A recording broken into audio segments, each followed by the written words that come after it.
Chris, how are you, sir? I'm great. Thanks for having me, Matt. Thank you for coming. You and I met at the Mountain State Policy Center luncheon last fall. I was fortunate enough to get invited there by the Fraternal Order of Police. Phil McGrain spoke, which was fantastic. Great presentation.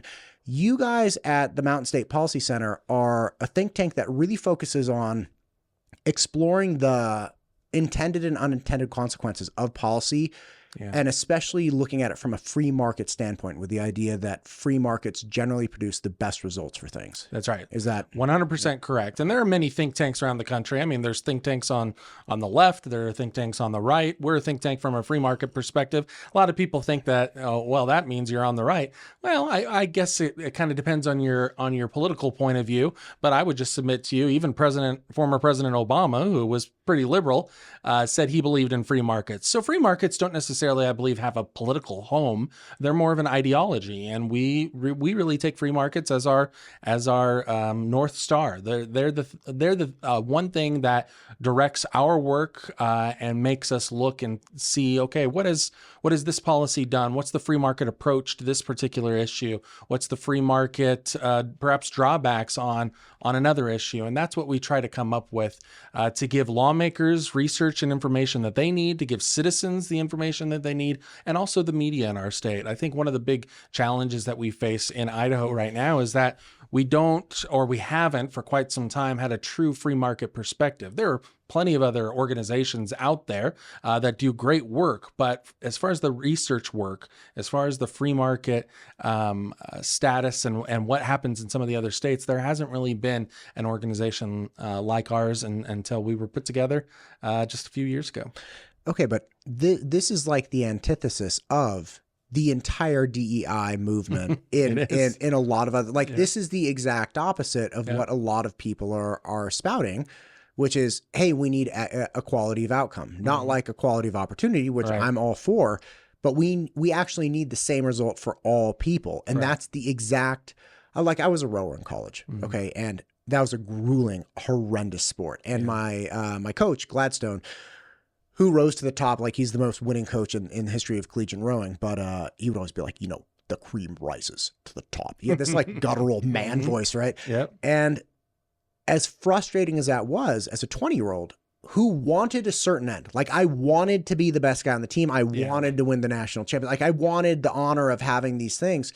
It was a difficult reconciliation with like, yeah, but that's not how this works. Right. You can want anything you want, but this is a pressure cooker and the best people will come out on top. Yep. And that's obviously how we got the fastest boats. You push that to the larger, broader picture. I became an entrepreneur right after graduating college, and it became, hey, look, if somebody else is doing something better than you, you better integrate what they're doing, figure out what they're doing and do better, or get ready to lose all the customers to these other people. Yeah, there's no question about that. I mean, I would love to be 6'5" and have beautiful flowing hair, but I don't. I'm very short. I'm balding. I know you can't see that a little bit, but it's coming back a bit. It's coming back. the line, so to speak. But yeah, I mean, I think you're exactly correct. We believe in freedom and equal opportunity. That doesn't necessarily mean everyone's going to achieve the same outcome. And that's not necessarily a bad thing. Competition is what really makes us all better, is to be able to compete, to see who can come up with the best product, the product that's the most needed. And I would also just say that free markets are the most revolutionary force for change we've ever known. I mean, just think about it from the perspective of your cell phone. I mean, remember the old cell phones that they had in the 80s and 90s, those big brick phones and the long antennas out of the trunk. Yeah, I mean, and think about what's on our cell phone now. I mean, that wasn't put together because of the government. That was put together because people noticed a need. Apple and other companies saw that there was a need, a desire for a product like this. And now our phones have more computing power than the first Apollo mission had. I mean, think about how remarkable that is. Yeah, but here's the thing. Look, I like the tech argument for this, but I think the better argument for free markets is anybody who spent 10 minutes on a social media platform scrolling through videos. Yep. You will see the most insane, unthinkable, there's this gal. Oh my God, this was great. There's this gal I used to remember from, back when I was messed around on TikTok, even a little bit. I don't touch it now, damn Chinese. But the point is, there was this gal I followed who had this mini series that she did all by herself. Okay. And she used this trash green screen, and one of her characters was this like Southern trashy realtor. She had a mullet, and like she'd put on a wig, and then she played this other character who was like recently out of jail. They would always go through these trailer parks. And again, it's green screen, so it's not real. Excuse me. And there would be like chalk outlines on the floor, like just these horrific things. And you watch it and it was so damn funny. And she had these little lines she would say. And I always looked at that as like, here is somebody using almost no production. Like she had to buy a wig and like an AC/DC t-shirt. And that was it. And just on the weight of her cleverness came up with something that stuck. And she had millions and millions of followers. It's like, there's no one there's no group of people in the world that would be able to reproduce those types of creative nuances within the social media world. Like even if you took the 10 best influencers in the world and you're like, okay, reproduce all of the humor on all of social media. Like it just doesn't happen. Well, and I think an interesting part of this conversation, I think, is to think about young, it's a lot of them are young people that are on social media, they're on YouTube, they're doing these skits, they're doing these 10, 15-second videos or TikTok videos. Right.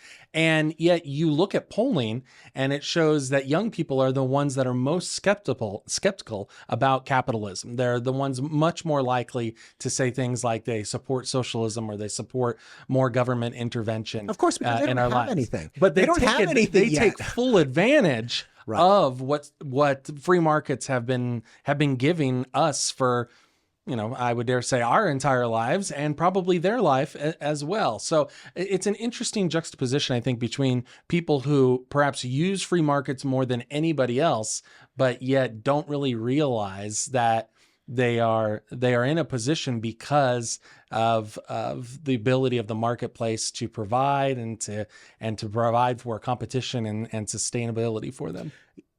Atlas Shrugged. You've read the okay, great. There's the 20th Century Motors, right? That the fictitious car company in that, and they come to a point in their prosperity where they take a vote collectively. They're like, hey, they essentially say like, should we turn communist? Instead of like people working overtime and getting the benefit and each person being rewarded on the merits of their work, they're like, look, we need to provide for each other. We're like a family, right?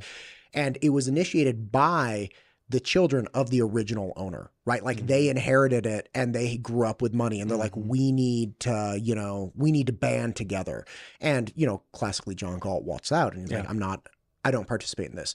Do you think the anxiety, do you think that desire and drive towards let's equalize things by younger people is driven by a broader anxiety that they will not be able to compete successfully?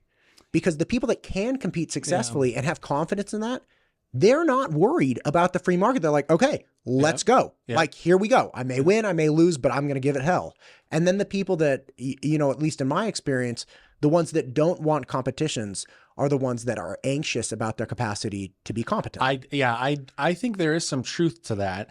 But I would say part of the reason they feel that way is because they've never experienced anything else.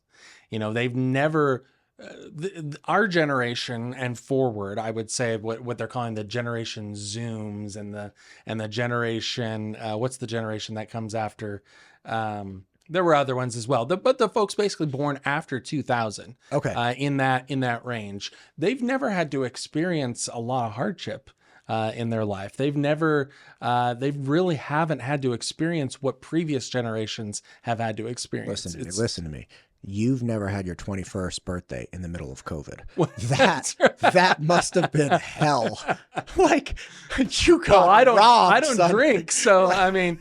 I don't think I'd have a problem with that if it were in the middle of COVID, but point taken. Point well taken. Yeah. Well, what hardship do you, like I was born in 82. Yeah. Okay. So like what hardship did I experience 82 to 2000? And I don't think we have either. I mean, it's really our grandparents and our ancestors.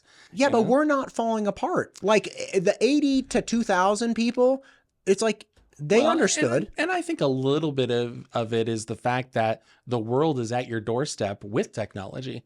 So it's perhaps a little more intimidating than what we had to deal with when we were growing up in the 80s and 90s. Dude, skinning your knee, falling off I a know. BMX bike. I know. Yeah. I have a big scar on my toe from falling off my bike. Dude, So, the number of times but that we coddle. I mean, that's what we do now, I think. And unfortunately, that doesn't help a lot of our young people.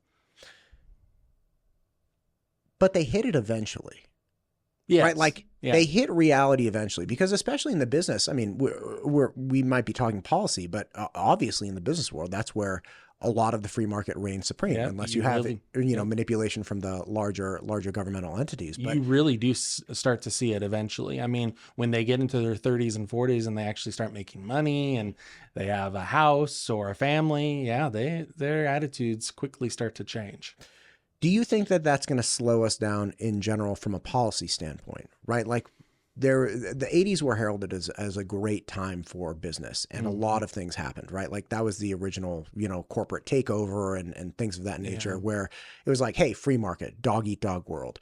It wasn't the handshake and, like well-pressed suits of the 60s and 70s. That led to an enormous amount of prosperity, an enormous amount of wealth.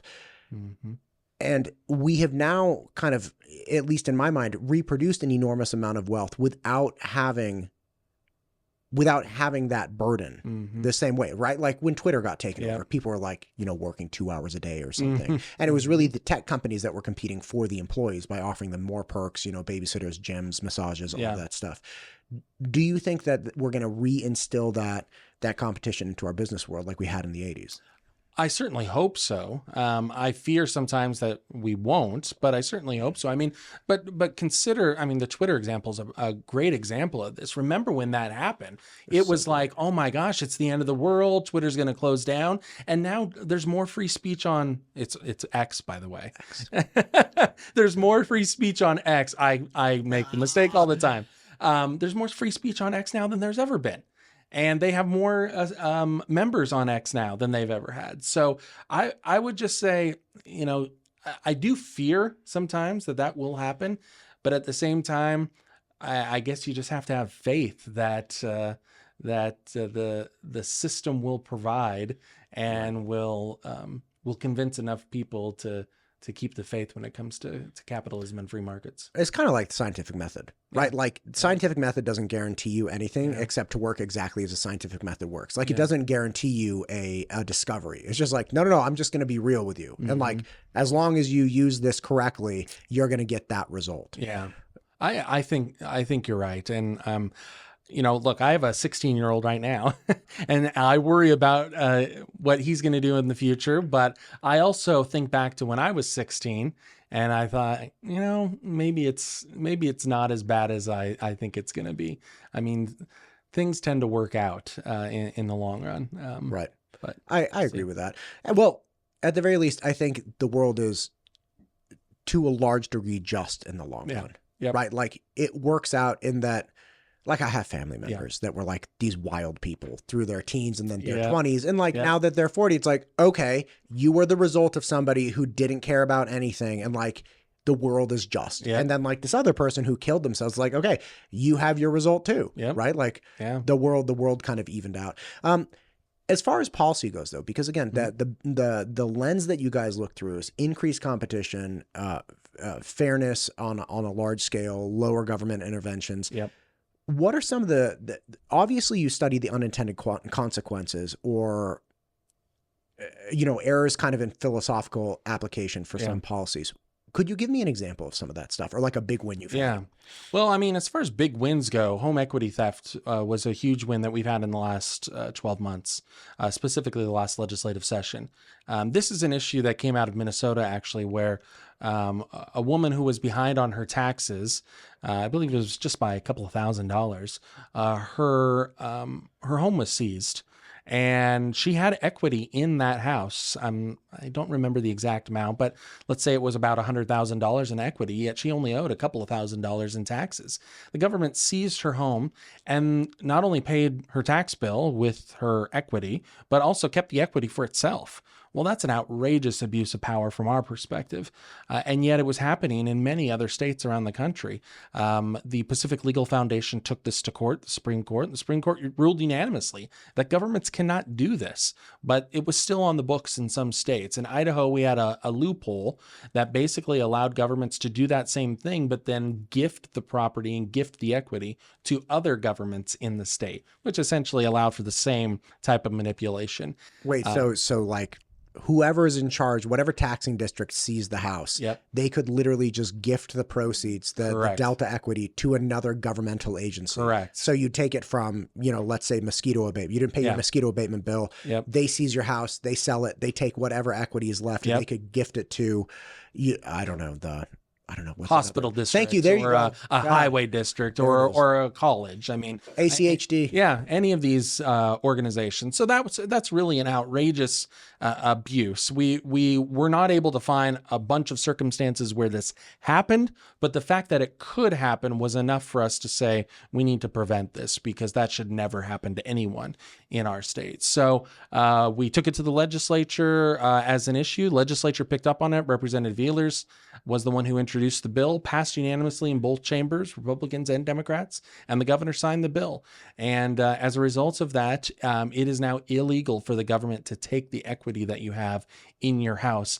There were egregious examples from other states where you're talking about maybe an overdue tax bill of $20 or $15, something very, very small, where the government could come in and seize your equity, and that should never be allowed to happen. So Chief Justice Roberts said the government is entitled to what it is owed, but not a cent more.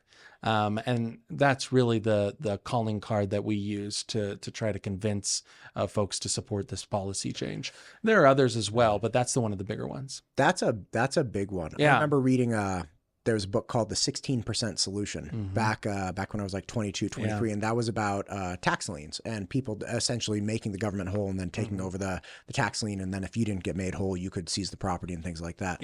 So that there is a market. There's actually an investing market for things like this where people get behind on their tax bills. And I remember reading that like, God, man, that's a dirty business. Like, I'm not saying and again, as a 22, 23-year-old, it's not like I had a lot of insight into whether it was right or wrong or whatever it was. But the fact that somebody had written a book and, the book was popular enough that people picked it up and were like, oh, let's go collect tax liens and stuff. It's like, well, what? Oregon budgeted for this. They have a system set up in Oregon where actually elected officials would come out and say, we need this money. We need this revenue from home equity to be able to meet our budget. So, it was just an outrageous abuse, and I'm glad we've cut it off here in Idaho. Do you know, how much were the elected officials in Oregon budgeting on this? I don't know the exact amount because a lot of local governments could do it. So we didn't go and look at all the local governments, but local and state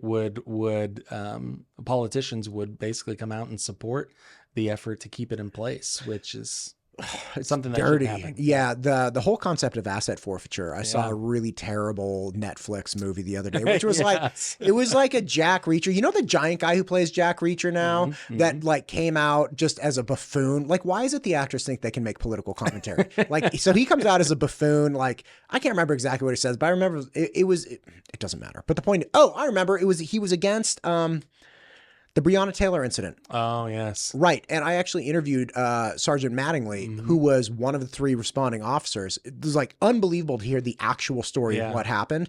And then to see the buffoon who was playing Jack Reacher, making all this commentary, it's like, dude, what are you? Are you even a person? Anyway, so there's this new series or new movie, in fact, that was a very similar thing, like ex-military, very good, all this stuff. But the whole moral and premise of that one was that he had forced civil asset forfeiture that, because they accused him of bringing drug money. In reality, he obviously was not, because Jack Reacher doesn't believe in drugs. But he was also sleeping in the woods with no cell phone. I was like, there it is. That's how I know it's the guy. So what are other things that you guys have on the books then? Because again, the equity forfeiture is wild. Yeah. Right. and Well, more of a seizure. And that policy manual there on the table has a bunch of different ideas in it. And if anybody wants a copy of the Mountain States Policy Manual, you can buy one on Amazon. It's like $5 or something, just like the cost of printing. Or you can just read it on our website at mountainstatespolicy.org. But we have a whole host of ideas in there. The ones that are really important to me personally, and I think important to the citizens of the state, is trying to make sure there's more transparency in a whole host of government actions that are taken. One example I'll give you is on the gas tax. A lot of people go fill up their tank, maybe gas is $3 or $3.50 a gallon, and they're upset at the oil companies, or they're upset at the clerk inside the store.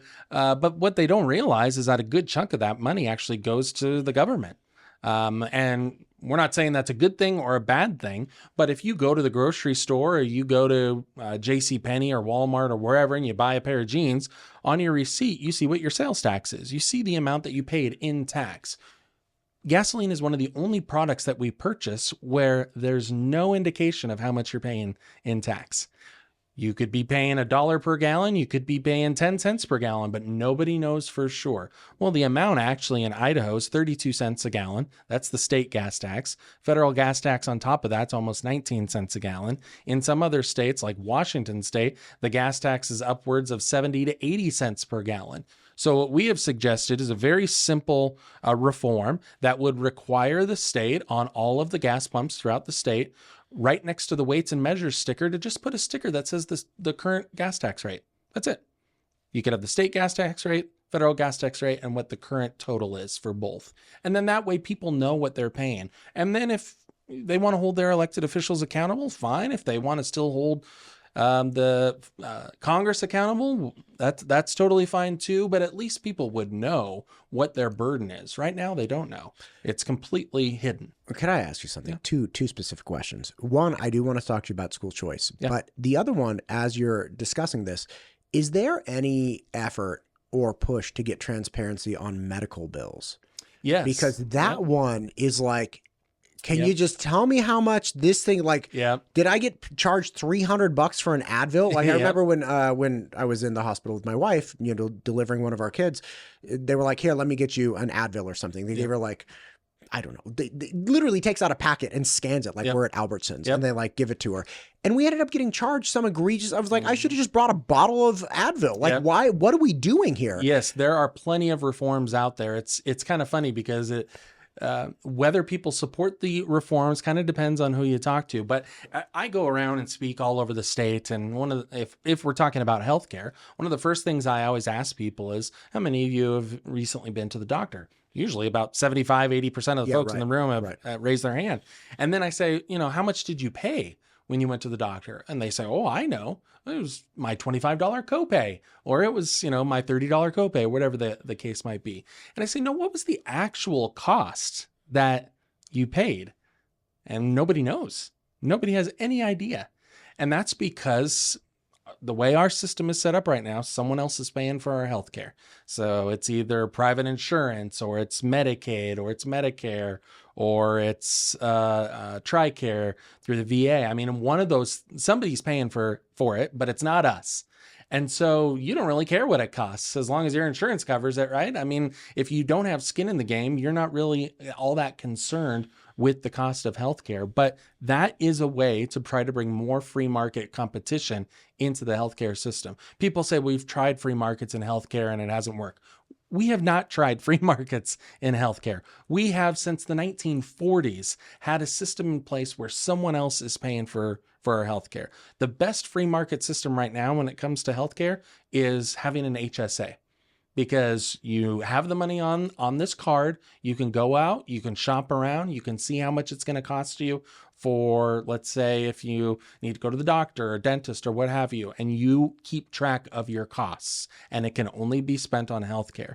But we do not have a broad HSA system right now in the country, unfortunately, because of some of the restrictions that Congress has put in place. So it's a very long answer to the question, but absolutely, we need more healthcare price transparency, 100%. I appreciate the longer explanation, because they're like, my dad's a physician. Okay. And California physicians, back when he was living in California in the 90s, had all kinds of problems. I mean, there was collective bargaining by the HMOs and all kinds of issues that were promising high volumes of patients if you drove down your per patient cost. And then, of course, you know, once you accept, say, $10 for this procedure, they go to the next guy. They're like, well, if you want our patients, you got to accept $9. Yeah. And it's this free market economy in that the insurance company was driving down the cost for the individual doctors. So the doctors obviously had to ramp up the number of patients they saw. Their overhead was not getting driven down, right? And it was this really incredible race to the bottom where you had newer doctors trying to establish practices that ultimately drove down the most, because they're like, look, I'll do anything to get people in my doors, right? Like everybody knows when you're starting a business, you'll do anything to get people rolling. And that was incredibly damaging to that system. But it was not because that the actual customers and doctors were negotiating and you had like a free exchange. You had the middleman that was essentially holding people in contract hostage. So the patients were held hostage because they were only allowed to go to the in-network providers, and the doctors were held hostage because the insurance company had the actual patients and they knew that the patients couldn't leave. Like, it was a huge problem. Well, and that's one of the issues that we have with Medicaid expansion. Same type of concept there, where you give someone, let's say, Medicaid, and they go out and think, okay, now I'm covered. Now I have insurance. The problem is they can't find any doctors that will take Medicaid. Why can't they find any doctors that will take Medicaid? Because Medicaid reimbursements are terrible. Medicaid reimbursements are in the maybe 50s, 60s, somewhere in there. So as a result of that, a doctor or a healthcare professional has to find 3 other private insured patients in order to pay for the difference with what they're getting from the Medicaid patient. So it's a false sense of security that we've provided by expanding Medicaid, not only here in Idaho, but in other states as well, because we're telling people that they have insurance when really insurance doesn't mean anything if you can't use the insurance. And right now, there's a lot of Medicaid patients who are having troubles finding a healthcare professional who will provide services for them. The chief of Canyon County paramedics, Chief Stowell, was in here a couple of weeks ago, and he was discussing the reimbursement rate that they get out of Medicaid. Now, you're running an ambulance service. He said, look, roughly 70% of the people we pick up are these older people on Medicaid. He said the problem is that they have a capped reimbursement, and they do not care at all what our funding problems are. He's like, so we can send a bill to our patients, and we get, bill to the people we transport, which is roughly 70% of our overall bill. And then the other 30% we get reimbursed through a levy. And that's it. Like, that's all the money. And he said that system is actually driving a lot of ambulance services out of business throughout the country, because it's like the reimbursement is just so brutal. Yeah, it's a huge, huge issue. And I mean, Medicare is a little bit better, but still Medicare's reimbursements are not as high as private insurance reimbursements either. So my fear is that as we get more people onto the Medicare rolls, onto Medicaid, we are only going to see this problem get worse and worse. Okay. Let me ask you about school choice. And this is not a loaded question. I've been trying to understand how we work this out sufficiently to honor everybody's desires. My kids go to public school. I'll just say that right out of the blocks. I'm trying to figure out, okay, with school choice, how is it that we maintain these completely independent education systems, right? Like a Catholic school or, you know, it doesn't have to be religious, any private school, and run them parallel to the public school, fund both of them to some degree, right? Like, say one of my kids goes to the private school, I get a certain amount of funding, and then one of my kids goes to the public school and that funding follows him there.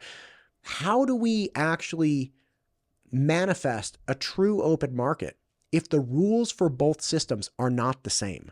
Like, the regulations and rules for a public school are different than the existing rules and regulations for the private schools. But if we were going to ask them to compete in the same way and then compare results, say, hey, the private school did better. Well, the private school can kick kids out, right? Like, the private school can do a lot of different, the private school has an admissions program. Like, that doesn't produce an actual free market. So I think the answer to the question is that under an education choice system, at least from our perspective, we're not funding the private school. We're funding the student. And so regardless of what education that student and their family need, the money is going to the student. And the same can be said for the public school as well. The money should go to the student and follow the student to the school of their family's choice. And so I think sometimes we think about this the wrong way. We think about it from the perspective of, oh, well, we're just going to give money to all these private schools and the private schools don't have to follow the rules. That's not necessarily the case. What's happened in other states, what they have set up in other states is a system that allows the money to follow the student no matter where the student ends up going. Could be a private school, could be a magnet school, could be a specialty school, could be homeschool. Don't say homeschool. The homeschoolers do not I want know, the money. I know. They do not I want know. a single dime. And they do not have to participate if they don't want. Could be tutoring, extra tutoring after school. I mean, there are some systems set up to where, let's say, my child is doing really, really well in school A, but I'd like to make sure that his education is supplemented on math, for instance. Sure. And so we need to hire a tutor. You can use that money to hire tutors for educational purposes. And so it's very similar to how the HSAs work. We were just talking about HSAs. It's an ESA, an education savings account, that basically can only be spent on educational purposes. Whether that's a different school or not, that's something we have to work out. Could be that Idaho's system is going to be different than a system like they have in Indiana, or a system like they have in Iowa, or soon to be in Texas. Every state will come up with a different plan. But that's not to say that there won't be strings attached. There won't be things that makes sure that we're getting a bang for the buck. But I will say this, look, my 16-year-old is autistic. He doesn't fit into the public school box. Public schools don't work for him. It's too large, too overwhelming. We've had to send him to a private online school that has actually worked really, really well for him. Good. Now, the great thing about this is that obviously we don't qualify for any plan because there's no plan that exists right now at the state level. But if we did, we could use that to supplement what he's getting online, either through extra tutoring or through separate math classes or what have you. So I would just say it's more than just, funding a private school or not funding a private school. There's a whole host of things that are under the umbrella of education that could be funded as a result of whatever system they set up. It could be an ESA type system. It could just be a tax credit. It may be an expansion of the Empowering Parents program that's already in place in the state. I don't know exactly what the legislature is going to finally come up with, but I do think we are in a good position right now to see some progress in this front in this next legislative session.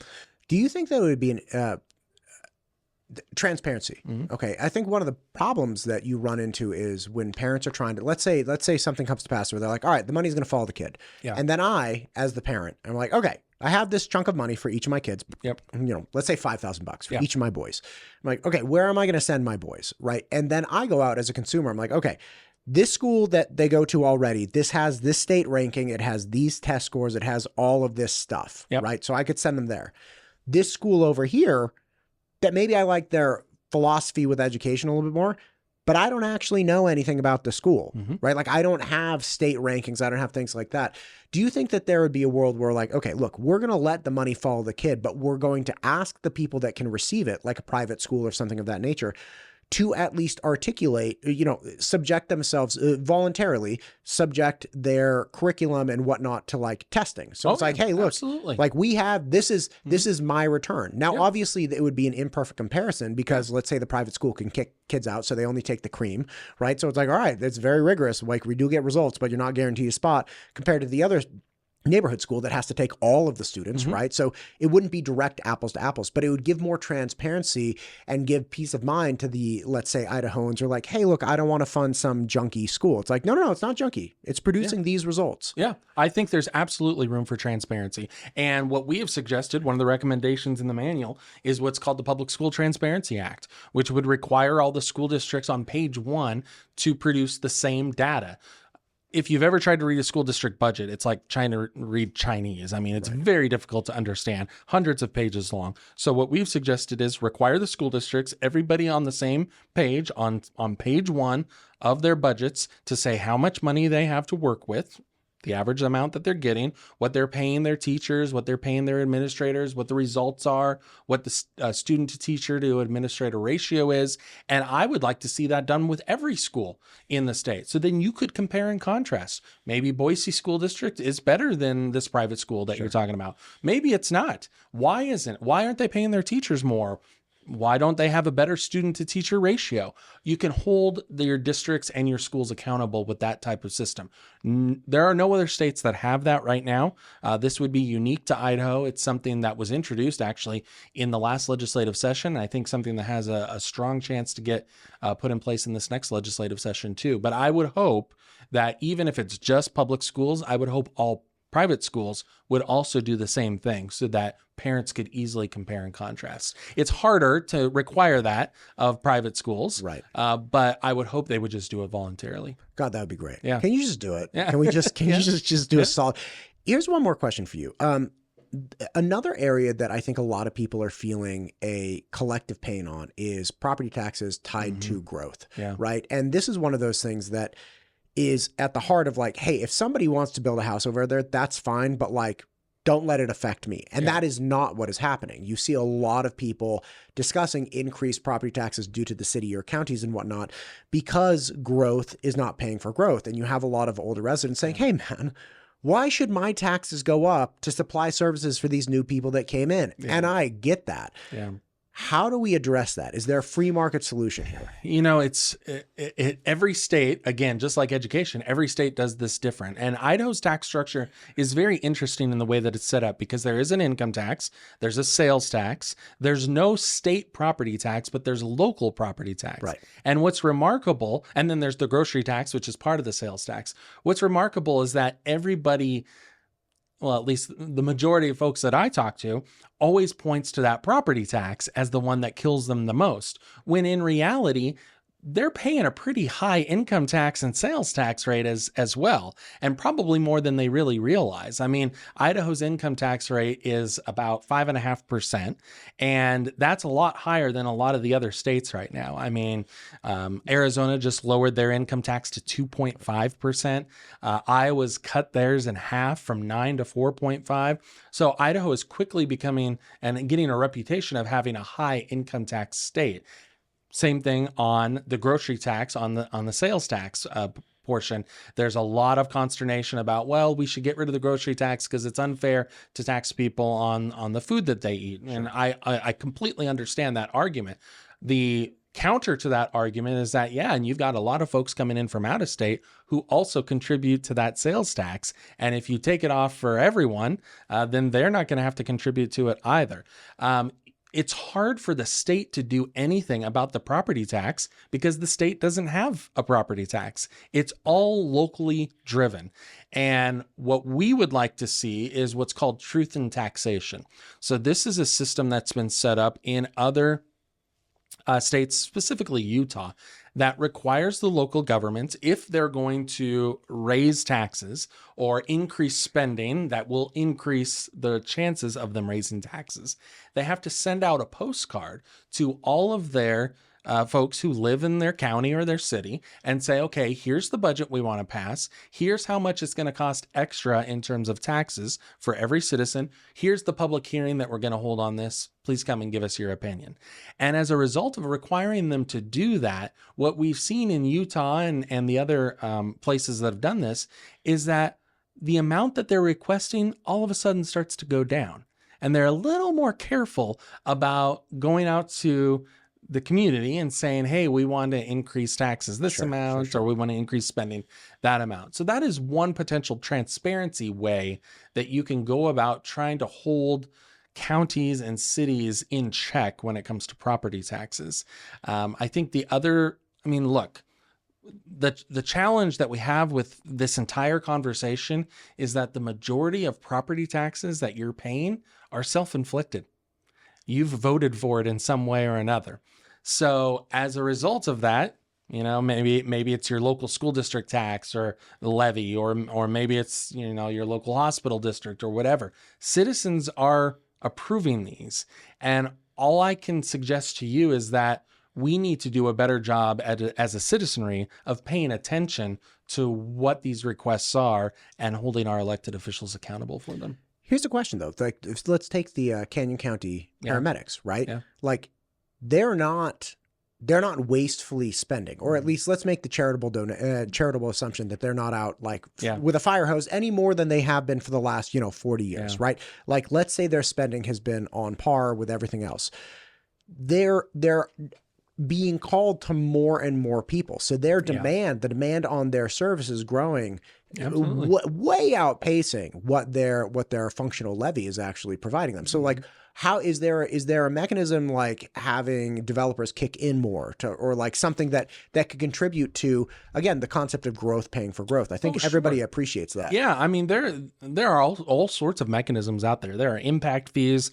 There are all things fees, you can do. Mitigation fees. Now, I'm not suggesting, every case is different. So I'm not suggesting that we go out and just all of a sudden implement a bunch of impact fees, because the one bad part about impact fees is that they do stifle growth. And so you really want to be careful about putting in impact fees that are exorbitant. I mean, there's a line, obviously, that you don't want to have to cross. But yes, I mean, there are all sorts of different mechanisms whereby you could easily address that. I think my point is that sometimes the high property taxes that we're seeing are very much self-inflicted, and if you want to know who's raising those taxes, we got to look in the mirror sometimes, because it's us who always goes out and approves this levy or that levy, and it's very difficult for anyone to say no.